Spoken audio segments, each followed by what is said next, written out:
Good morning all. ഞാൻ Ramakrishnan TB, SEBI registered research അനലിസ്റ്റാണ്. ഈ ഓഡിയോ കേട്ടതിന് ശേഷം ഡിസ്ക്ലെയിമർ കൂടി വായിച്ചു നോക്കണമെന്ന് താല്പര്യപ്പെടുന്നു. ഇന്നും നമ്മൾ എക്സ്പെക്റ്റ് ചെയ്യുന്ന ഒരു മ്യൂട്ടഡ് ഓപ്പണിംഗ് ആണ്. ഏഷ്യയിലെ ചൈനീസ്, ഹോങ്കോങ് മാർക്കറ്റുകൾ ഒഴികെ മറ്റെല്ലാ മാർക്കറ്റുകളും സ്ലൈറ്റ്ലി വീക്കായിട്ടാണ് മോർണിംഗിൽ ട്രേഡ് ചെയ്യുന്നത്. കഴിഞ്ഞ ആഴ്ചയിലത്തെ സിറ്റുവേഷൻ നോക്കുകയാണെങ്കിൽ week to week Chinese, Hong Kong മാർക്കറ്റുകളാണ് ബെറ്ററായിട്ട് ക്ലോസ് ചെയ്തിരുന്നത്. മറ്റെല്ലാ മാർക്കറ്റുകളും സ്ലൈറ്റ്ലി വീക്കായിരുന്നു. അതേസമയം NVIDIA പുതിയ റെക്കോർഡ് ഹൈയിലാണ് വെള്ളിയാഴ്ച ക്ലോസ് ചെയ്തിരുന്നത്. NVIDIAയുടെ മാർക്കറ്റ് ക്യാപിറ്റലൈസേഷൻ $4.03 ട്രില്യൺ ആയിട്ട് ഉയർന്നിരിക്കുകയാണ്. ലോകത്തിലെ ഏറ്റവും വാല്യുബിൾ കമ്പനിയാണ് NVIDIA. ഇപ്പോൾ സെക്കൻഡ് നിൽക്കുന്നത് മൈക്രോസോഫ്റ്റ് ആണ്. $3.74 ട്രില്യൺ ആണ്. കമോഡിറ്റികൾ നോക്കുകയാണെങ്കിൽ കഴിഞ്ഞ ആഴ്ച ഓൾമോസ്റ്റ് എല്ലാ കമോഡിറ്റികളും ബെറ്ററായിട്ടാണ് ക്ലോസ് ചെയ്തിരുന്നത്. സിൽവറാണ് ഔട്ട് പെർഫോം ചെയ്ത കമോഡിറ്റി. പുതിയ 52 വീക്ക് ഹൈയിലാണ് കഴിഞ്ഞ ആഴ്ച ക്ലോസ് ചെയ്തിരുന്നത്. ഇന്ന് മോർണിംഗിൽ നോക്കുകയാണെങ്കിൽ ഗോൾഡ്, സിൽവർ, മറ്റെല്ലാ കമോഡിറ്റികളും ബെറ്ററാണ്. ഏറ്റവും ബെറ്റർ പെർഫോമൻസ് ഇന്ന് മോർണിംഗിൽ കാണിക്കുന്നത് അയൺ ഓറാണ്. വലിയ രീതിയിലുള്ള മുന്നേറ്റമാണ് ഇന്ന് മോർണിംഗിലും അയൺ ഓർ പ്രൈസിൽ കാണുന്നത്. പുതിയ 52 വീക്ക് ഹൈയിലാണ് സിൽവർ ഇന്ന് മോർണിംഗിൽ ട്രേഡ് ചെയ്യുന്നത്. $40 per ounce. അടുത്ത ദിവസങ്ങളിൽ സിൽവറിൻ്റെ പ്രൈസ് ക്രോസ് ചെയ്യാനുള്ള സാധ്യതകളുണ്ട്. ഗോൾഡ് മോർണിംഗിൽ $3,367 per ounceനാണ് സ്പോട്ട് ഗോൾഡ് ട്രേഡ് ചെയ്യുന്നത്. ഒപ്പം നമ്മൾ മറ്റു ന്യൂസ് ഫ്ലോസ് ഒക്കെ നോക്കുകയാണെങ്കിൽ മിക്സഡ് ആയിട്ടുള്ള ന്യൂസ് ഫ്ലോസ് തന്നെയാണ്. അമേരിക്കയിൽ നിന്ന് വന്നുകൊണ്ടിരിക്കുന്ന ട്രംപ് പലതരത്തിലുള്ള അനൗൺസ്മെൻറ്റുകളൊക്കെ നടത്തുന്നുണ്ട്. പക്ഷേ മാർക്കറ്റുകളൊന്നും തന്നെ ഇത് വലിയ ഒരു ഇവൻ്റായിട്ട് എടുത്തിട്ടില്ല. അതുകൊണ്ട് തന്നെ അത്തരത്തിലുള്ളൊരു ഇമ്പാക്റ്റ് നമ്മൾ എക്സ്പെക്റ്റ് ചെയ്യുന്നില്ല. മറിച്ച് വലിയ ഹാർഷ് മെഷേഴ്സ് അദ്ദേഹം അനൗൺസ് ചെയ്യുകയാണെങ്കിൽ അതിൻ്റേതായ മൈനർ ഇമ്പാക്റ്റുകളൊക്കെ ഒരു പക്ഷേ ഗ്ലോബൽ മാർക്കറ്റുകൾ ഉണ്ടായേക്കാം. നമ്മളെ സംബന്ധിച്ച് അത്തരത്തിലുള്ള വലിയ ഇമ്പാക്റ്റ് ഒന്നും നമ്മൾ എക്സ്പെക്റ്റ് ചെയ്യുന്നില്ല. അതേസമയം അമേരിക്കയും ഇന്ത്യയും തമ്മിലുള്ള ട്രേഡ് ടോക്കുകൾ കണ്ടിന്യൂ ചെയ്യുകയാണ്. അതിൻ്റെ ഔട്ട്കം അടുത്ത ദിവസങ്ങളിൽ വന്നേക്കാം. അതിനനുസരിച്ചുള്ളൊരു മൂവ്മെൻ്റ് ഒക്കെ ഒരു പക്ഷേ ഇന്ത്യയിലെ പല സെക്ടർ സ്റ്റോക്കുകളിലും കണ്ടേക്കാം. ഇനി സ്റ്റോക്ക് സ്പെസിഫിക് ആയിട്ട് ന്യൂസ് ഫ്ലോസ് നോക്കുകയാണെങ്കിൽ NCC 2269 കോടി രൂപ റെയിൽവേ ഓർഡർ ബാഗ് ചെയ്തിട്ടുണ്ട്. സീമെൻസും 773 കോടി രൂപ റെയിൽവേ ഓർഡർ ബാഗ് ചെയ്തിട്ടുണ്ട്. ഒപ്പം ടിറ്റർഗ്ര റെയിൽവേ സിസ്റ്റം 40 ഏക്കർ ലാൻഡ് ഒക്കെ എടുത്തിട്ടുണ്ട്. എക്സ്പാൻഷന് വേണ്ടിയാണ്. RVNL 213.22 കോടി രൂപ ഓർഡർ ബാഗ് ചെയ്തിട്ടുണ്ട്. റൈറ്റ്സ് 46.82 കോടി രൂപ ഓർഡർ ബാഗ് ചെയ്തിട്ടുണ്ട്. റെയിൽവേ ടെല് 10.27 കോടി രൂപ ഓർഡർ ബാഗ് ചെയ്തിട്ടുണ്ട്.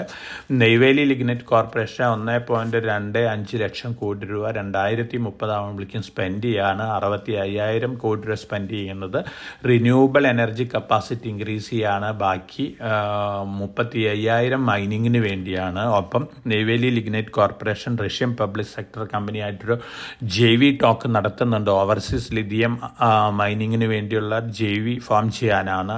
ഓവറോൾ ഈ ന്യൂസ് ഫ്ലോസ് എല്ലാം തന്നെ നെയ്വേലി ലിഗ്നൈറ്റ് കോർപ്പറേഷനെ സംബന്ധിച്ച് പോസിറ്റീവ് ആയിട്ടുള്ള ന്യൂസാണ്. റിലയൻസ് ഇൻഫ്ര വീണ്ടും പോസിറ്റീവ് ന്യൂസ് ഫ്ലോസ് ആണ്. ഇന്ത്യയിലെ ആദ്യത്തെ കമേഴ്ഷ്യൽ എയർക്രാഫ്റ്റ് നിർമ്മിക്കാൻ പോകുന്ന റിലയൻസ് ഇൻഫ്രയുടെ അണ്ടറിലുള്ള റിലയൻസ് ഡിഫൻസ് ആണ്. തീർച്ചയായിട്ടും ധാരാളം പോസിറ്റീവ് ന്യൂസ് ഫ്ലോസ് ഉള്ളൊരു സ്റ്റോക്കും കൂടിയാണ് റിലയൻസ് ഇൻഫ്ര. GST കൗൺസിൽ അടുത്ത മീറ്റിങ്ങിൽ ഒരു പക്ഷേ 12% GST സ്ലാബ് എടുത്തു കളഞ്ഞേക്കാം എന്നുള്ള റിപ്പോർട്ടുണ്ട്. അതോടൊപ്പം തന്നെ AC-കൾ, മറ്റ് കൺസ്യൂമർ ഗുഡ്സുകളുമേലുള്ള GST റേറ്റ് സ്ലാഷ് ചെയ്തേക്കാം എന്നുള്ള റിപ്പോർട്ടുണ്ട്. പ്യുവർ ടേം ഇൻഷുറൻസ് പോളിസികളുടെ 18% GSTയും എടുത്തു കളഞ്ഞേക്കും എന്നുള്ള റിപ്പോർട്ടുണ്ട്. ഒപ്പം ഹെൽത്ത് കെയർ ഇൻഷുറൻസ് പോളിസിയുമേലുള്ള GST റേറ്റ് സ്ലാഷ് ചെയ്തേക്കാം എന്നുള്ള റിപ്പോർട്ടുകളുണ്ട്. ഇത് റിപ്പോർട്ടുകൾ മാത്രമാണ്. ഇത്തരത്തിലുള്ള ഡിസിഷൻ വരികയാണെങ്കിൽ തീർച്ചയായിട്ടും ഈ സെക്ടർ സ്റ്റോക്കുകളെ സംബന്ധിച്ച് പോസിറ്റീവ് ആയിരിക്കും. അതുകൊണ്ട് തന്നെ ഇന്നൊരു പക്ഷേ ഇൻഷുറൻസ് സ്റ്റോക്കുകളും മറ്റ് AC മാനുഫാക്ചറിങ് കമ്പനികളുടെ സ്റ്റോക്കുകളൊക്കെ ഒരു പക്ഷേ ഒരു പോസിറ്റീവ് മൊമെൻറ്റം കാണിക്കാനുള്ള സാധ്യതകളുണ്ട്. ഇനി ഓവറോൾ നോക്കുകയാണെങ്കിൽ മിക്സഡ് ന്യൂസ് ഫ്ലോസ് ആണ്. Q1 റിസൾട്ടുകൾ കഴിഞ്ഞ ആഴ്ച വന്നിട്ടുള്ള റിസൾട്ടുകൾ സ്ലൈറ്റ്ലി ബിലോ എക്സ്പെക്റ്റേഷൻസ് ആണ്. ഇന്ന് മുതൽ തുടങ്ങുന്ന പുതിയ Q1 റിസൾട്ടുകൾ അനുസരിച്ചിട്ടുള്ളൊരു മൂവ്മെൻ്റ് ആയിരിക്കാം നമുക്ക് മാർക്കറ്റിൽ എക്സ്പെക്റ്റ് ചെയ്യാനായിട്ട് സാധിക്കുക. അതോടൊപ്പം തന്നെ 2 IPOs ഓപ്പൺ ആവുന്നുണ്ട്. NSE SME സെഗ്മെൻറ്റിൽ spun web non woven limited നമ്മൾ ഇൻവെസ്റ്റേഴ്സിന് സജസ്റ്റ് ചെയ്യുന്ന ഒരു SME IPO ആണ്. SMEയിൽ റിസ്ക് എടുത്ത് ഇൻവെസ്റ്റ് ചെയ്യുന്ന ഇൻവെസ്റ്റേഴ്സിന് കൺസിഡർ ചെയ്യാവുന്ന ഒരു IPO ആണ്. ലോട്ട് 2400 അപ്പർ പ്രൈസ് ബാൻഡ് വരുന്നത് 96. അലോട്ട്മെൻറ്റ് കിട്ടുകയാണെങ്കിൽ ലിസ്റ്റിംഗ് ഗെയിം കിട്ടിയേക്കാം. ഒപ്പം main board IPO Anthem biosciences limited ആണ്. 570 രൂപയാണ് അപ്പർ പ്രൈസ് ബാൻഡ് വരുന്നത്. 2 രൂപയാണ് ഇതിൻ്റെ ഫേസ് വാല്യൂ. ഈ 2 IPOസും ഇന്നും ഓപ്പൺ ചെയ്ത് 16-ാം തീയതിയാണ് അവസാനിക്കുന്നത്. ഫണ്ടമെൻ്റൽ പാരാമീറ്റേഴ്സ് നോക്കുകയാണെങ്കിൽ ആന്തം ബയോസയൻസസിൻ്റെ IPO പ്രൈസ് ഓൾമോസ്റ്റ് പ്രൈസ്ഡ് ആണ്. മൈനർ ലിസ്റ്റിംഗ് ഗെയിം കിട്ടിയേക്കാം. പക്ഷേ ലോങ് റണ്ണിൽ ബയോടെക് രംഗത്തുള്ള ഈ കമ്പനിയെ സംബന്ധിച്ച് പോസിറ്റീവ് ന്യൂസ് ലോസ് ആണ്. വളരെ ഇന്നോവേറ്റീവ് ആയിട്ടുള്ളൊരു കമ്പനിയും കൂടിയാണ്. അപ്പോൾ ഈ 2 IPOസും IPOസിൽ റിസ്ക് എടുത്ത് ഇൻവെസ്റ്റ് ചെയ്യുന്ന ഇൻവെസ്റ്റേഴ്സിന് കൺസിഡർ ചെയ്യാവുന്ന IPOs ആണ്. ഇതൊക്കെയാണ് ഇന്നത്തെ ന്യൂസ് ലോസ്. തീർച്ചയായിട്ടും ഇന്നത്തെ consumer price inflation data, wholesale price inflation data, അതോടൊപ്പം തന്നെ നാളെ പുറത്തു വരുന്ന ചൈനീസ് Q2 GDP, ബുധനാഴ്ച പുറത്തു വരുന്ന അമേരിക്കയിലത്തെ കൺസ്യൂമർ പ്രൈസ് ഇൻഫ്ലേഷൻ ഡാറ്റ, ഈ ഇവൻറ്റുകളാണ് ഈ ആഴ്ചയിലത്തെ മേജർ ഇവൻറ്റുകൾ. ഒപ്പം ട്രംപിൻ്റെ താരിഫ് അനൗൺസ്മെൻറ്റുകൾ ഹാർഷായിട്ട് എന്തെങ്കിലും വരികയാണെങ്കിൽ അതും ഒരുപക്ഷെ മാർക്കറ്റുകളെ ചെറുതായിട്ടൊക്കെ ഇൻഫ്ലുവൻസ് ചെയ്തേക്കാം. ഇത്തരത്തിലുള്ള ന്യൂസ് ലോസ് ആണ് നമ്മൾ ഈ മാർക്കറ്റിൽ എക്സ്പെക്റ്റ് ചെയ്യുന്നത്. Q1 റിസൾട്ടുകൾക്ക് അനുസരിച്ചിട്ടുള്ളൊരു മൂവ്മെൻ്റ് ആയിരിക്കാം നമ്മുടെ മാർക്കറ്റിലും കാണാൻ പോകുന്നത്. അപ്പോൾ വളരെ കോഷ്യസ് ആയിട്ട് മാർക്കറ്റിൽ മൂവ് ചെയ്യുക.